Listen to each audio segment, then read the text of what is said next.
Trails to the West.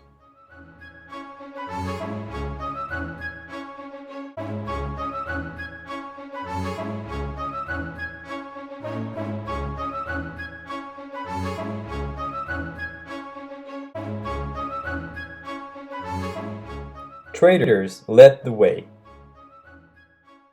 Traders and merchants opened trails to Oregon and the Southwest. The first Americans that moved west were traders looking for new markets.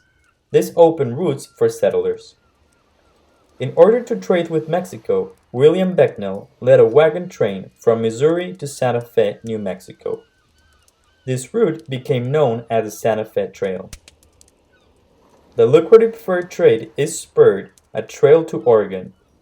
They crossed the continent using Lewis and Clark information and found the South Pass through the Rocky Mountains. Mountain men hunted animals, like beavers, for furs and exchanged them. A man called James Beckwourth discovered a path through the Sierras that led to California. The Oregon Trail.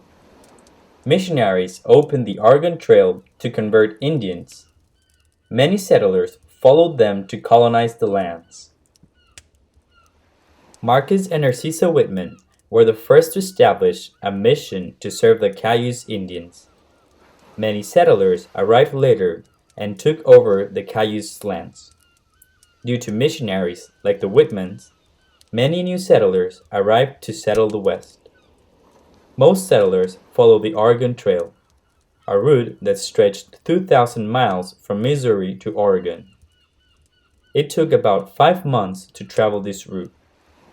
These pioneers banded together in caravans for mutual safety.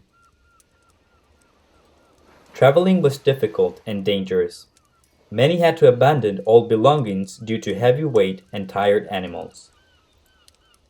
Despite this, more than 50,000 people reached Oregon between 1840 and 1860.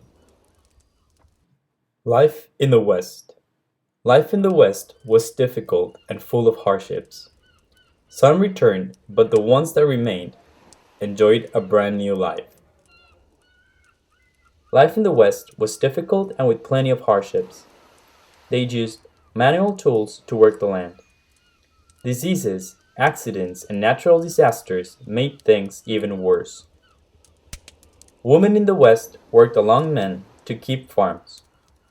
Women's hard work allowed them to gain the right to vote, first in the West and then in the East, when the state of Wyoming granted them voting rights. The discovery of gold in Oregon brought many problems between settlers and Indians. In 1855, a war broke out. Miners killed several Indians, and the Indians fought back, killing many whites and Chinese. War ended through the government's intervention, and the Indians were forced to sign peace treaties.